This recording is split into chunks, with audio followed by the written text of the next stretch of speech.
this anecdote, some of you might relate to, some of you may not. But even before I came on the internet and let it be known that I'm the sort of person who studies philosophy and cares about philosophy, once in a while I would get cornered at a family picnic or on the job, like back when I worked at Starbucks. I'd get cornered by someone who says, hey man, I know that you're into philosophy. I know that you read philosophy. Maybe they heard that I was studying philosophy at university at the time, or maybe they just saw the books I was carrying around with me. Still to this day, I go to the gym carrying Aristotle or carrying whatever philosophy I'm happy reading. And then they got you cornered, and you start to realize that this is a person who's been waiting their whole lives to unload the accumulated wisdom of their many long hours of smoking marijuana and ranting at their TV screen to a live audience, and you're the target, you're the victim, you're the one who's going to receive this barrage of thoughts that this sad individual considers profound, but that are really embarrassingly shallow, and that he really ought to be instructed to know to keep to himself or to not present under the heading of philosophy. That, in a nutshell, is what this book is like. This book is like being cornered at a family picnic or a wedding by a stoned, drunk, self-important idiot who unloads his idea of philosophy onto your lap and leaves you looking around the room in desperation for a polite excuse to get away, and then at some point you probably just make an impolite excuse to get away. Let's do this in an appropriate voice. One chapter can only be summarized as, hey man, did you ever, think about the fact that when you take a photograph, it's never really a photograph of, yourself? Whoa, man, what do you mean? What are you talking about, man? Well, you can take a photograph of, part of yourself, but when you think about it, your relationship with your grandfather is, part of your being. So how do you get that in the frame? How do you capture that in a photograph? And, whoa, man, and then even if you have a photograph showing that, you won't have your relationship with somebody else. So a photograph can never truly capture who you are. Whoa. Again, you're at the wedding and you stand up and say, hey, thanks. Yeah, I got to go to the punch bowl. Or you're at the picnic. Once, really, when I was working behind the counter of Starbucks, I remember this guy started reading his poetry to me that I was on shift with. And I was, looking out the door, somebody come in and buy a Frappuccino. Somebody come in and break up this one-sided conversation. I was the shift supervisor. I couldn't just walk out. I couldn't just quit in the middle of this guy's philosophical monologue. This book, it really is that bad.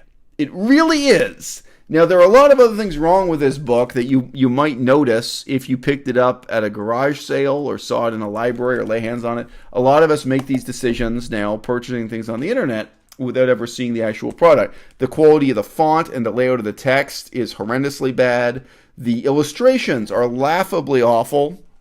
They look like mock-ups that the author very, very briefly scribbled out, hoping that a professional artist would take over and actually replace them with something else, with something professional, and they never were replaced. Just the number of words is incredibly few, and it looks like a high school kid using an extra large font and trying to fill the page so that the teacher won't notice that he's below the word count. It's an amateurish, pathetic excuse for a book in many, many ways. But for me, the saddest and most soul-crushing part of this experience of spending $25 on this inexcusably awful book, $25 Canadian, was to see all of the 5-star reviews that this received. Now, again, I made this decision with very low expectations, but without laying hands or eyes on the books. I purchased it online because I myself would be interested in writing a book along the lines of what the title suggests or implies this book is really about. I would be interested in actually writing a book that presents the philosophy of Socrates to children. For an audience of children, I have a 5-year-old daughter. I'm interested in this kind of creative challenge as an author. And I thought, even if this book is terrible, I should purchase it so that I have an example of some other author who's made a similar effort in the past. And I've bought a couple of other books along the same lines for that reason. But the title, guess what, is clickbait. The title is genuinely irrelevant to the contents of the text. The contents of the text, as I said, are meandering stoner monologues that are made worse by the incongruous contrast between the incredibly low quality of the portions that are meant to be read to children as stories, and then the self-congratulation and self-adulation of the author. That the author then has these separate portions of text that are intended for the parents only, where you're talking adult to adult, where the author is explaining to you directly just how profound and significant these passages have been. So, like, there's this really crappy story about a little girl who grows dandelions in her garden. And other people don't like dandelions. They only like roses and other flowers. Like, man, but like when you really think about it, man, like, who's to decide which flowers are beautiful and which ones aren't? Like, whoa, have another hit of that hydro. This is really drunken stoner philosophy. It's an insult to the word philosophy. This book is an insult to the word book. And then you get the contrast of this being followed up by the author explaining to you that you've just been presented with this profound and thought-provoking allegory for the U.S. Bill of Rights.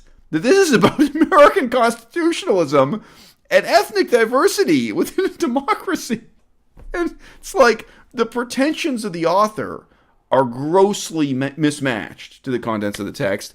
And, hey, I only bought this book because the pretensions of the title totally misrepresent the reality of what's in this text. Look, guys, this is the year 2018. We have a huge challenge ahead of us in the next 10 or 20 years as authors, as parents, as creative people, as whoever you are in watching this video, to not merely update or reconsider, remix, or reevaluate the history of children's entertainment and storybooks. I think to a very large extent, we have to reinvent our traditions entirely. We have to replace the accumulated nonsense of past centuries of what has passed for children's entertainment and storybooks. We have to present the next generation with something better. We can't have people just growing up reading Batman and Spider-Man, and on the other hand, sadly, we can't have a generation growing up reading Sage Essman's terrible book, Socrates for Kids.